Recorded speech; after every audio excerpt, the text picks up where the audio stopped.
Assalamualaikum warahmatullahi wabarakatuh. Perkenalkan, nama saya Dedi Kuryawan, NPM 20062000474. Baik, di sini saya akan mempraktekkan atau menerangkan tentang tata cara penyelenggaraan jenazah. Dalam hal ini itu ada 3 tahapan.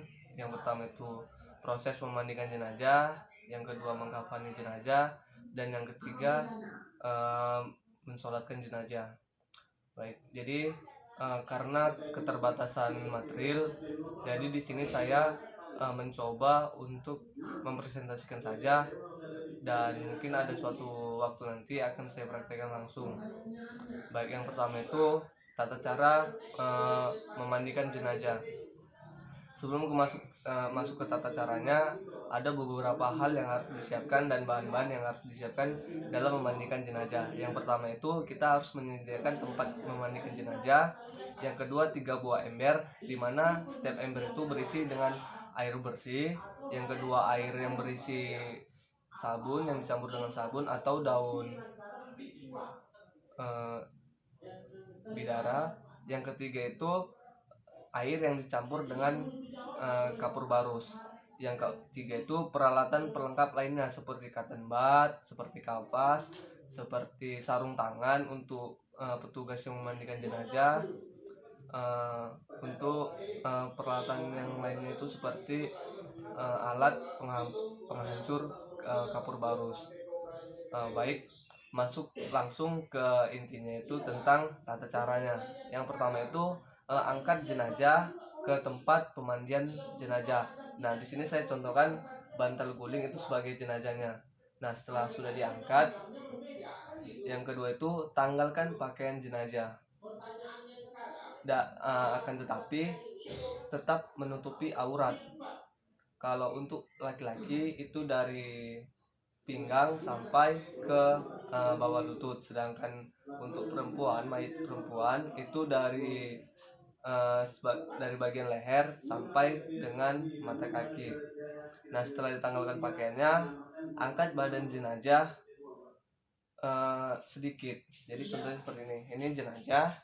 Nah, ini badannya diangkat seperti ini, lalu ditekan-tekan perutnya. Nah, tujuan ditekan-tekan perutnya ini adalah untuk mengeluarkan segala kotoran yang ada dalam jenazah tersebut. Setelah itu, petugas mencuci bagian kemaluan jenazah yang telah mengeluarkan kotoran dengan menggunakan sarung tangan. Nah, tujuan sarung tangan ini agar tidak menyentuh langsung alat kemaluan ataupun bagian inti dari jenazah tersebut. Nah, setelah itu,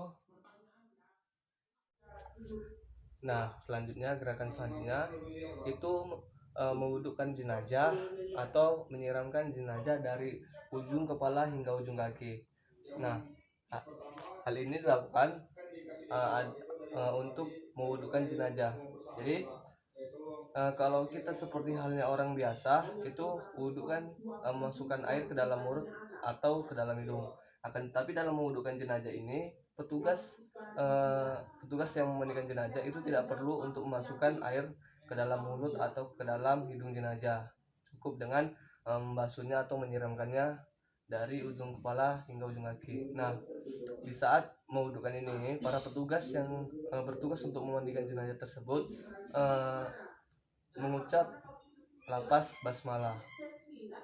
Jadi menyiramkan dari ujung kepala hingga ujung kaki itu dari bagian kanan, terutama di anggota tubuh wudhunya seperti tangan, telinga, dan kaki ataupun yang lainnya. Jadi setelah sebelah kanan disusul dengan sebelah kiri. Nah, setelah sudah dalam keadaan wudhu, jenazah tersebut disiram sebanyak bilangan ganjil. Dari tubuh kanan disiram dengan bilangan ganjil, boleh 3, boleh 5, 7, atau 9. Yang penting angkanya itu angka ganjil. Jadi siramkan tubuh jenazah dengan bilangan ganjil dari bagian tubuh kanan sebanyak bilangan ganjil. Setelah itu ke tubuh sebelah kiri sebanyak bilangan ganjil. Nah, setelah sudah selesai, Balikkan tubuh jenazah ke arah kanan dan siram sebanyak bilangan ganjil. Jadi ini jenazah, kita balikkan dia ke arah kanan dan kita siram sebanyak bilangan ganjil. Boleh 3, boleh 5, boleh 7, dan boleh 9. Setelah sudah selesai, balikkan tubuh jenazah ke arah sebelah kiri. Nah, baru lakukan seperti hal yang kita lakukan di jenazah tersebut, yaitu menyiramkan dengan sebanyak bilangan ganjil. Setelah sudah, balikkan tubuh jenazah seperti semula dan mandikan jenazah dengan air yang dicampur dengan sabun atau daun bidara. Nah, baik, langkah selanjutnya adalah menyiramkan tubuh jenazah dengan menggunakan air yang dicampur dengan sabun atau daun bidara, dengan cara menyiramkan bagian dari atas kepala hingga ujung kaki di bagian tubuh kanan sebanyak bilangan ganjil dengan menggunakan air sabun atau air yang dicampur dengan daun bidara. Jadi disiramkan dengan bilangan ganjil di bagian tubuh sebelah kanan. Setelah selesai, kita siramkan di bagian sebelah kiri pula. Nah, setelah sudah selesai, balikkan tubuh jenazah ke arah sebelah kanan dan siram dengan bilangan ganjil.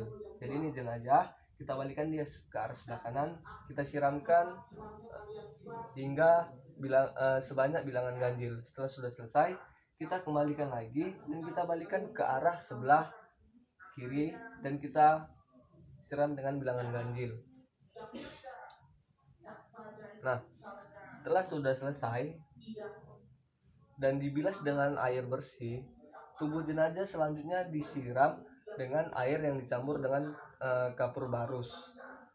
Jadi caranya sama seperti sebelumnya, itu menyiramkan dengan anggota tubuh sebelah kanan itu dengan bilangan ganjil dan anggota tubuh sebelah kiri itu dengan bilangan ganjil. Nah, setelah sudah selesai, balikkan tubuh jenazah ke arah sebelah kanan dan siram dengan air yang dicampur dengan kapur barus tersebut sebanyak bilangan ganjil, dan boleh 3, boleh 5, atau boleh 7, atau boleh 9. Nah, setelah sudah selesai, balikkan tubuh jenazah ke arah sebelah kiri lalu disiram dengan bilangan ganjil.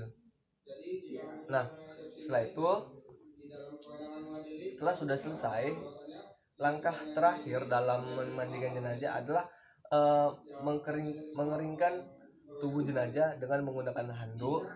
Setelah itu, sisir rambut jenazah apabila dia laki-laki, dan apabila dia perempuan itu disalin sebanyak 3 salinan.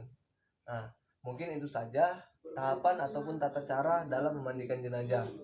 Yang selanjutnya masuk ke dalam tahapan mengkafani jenazah.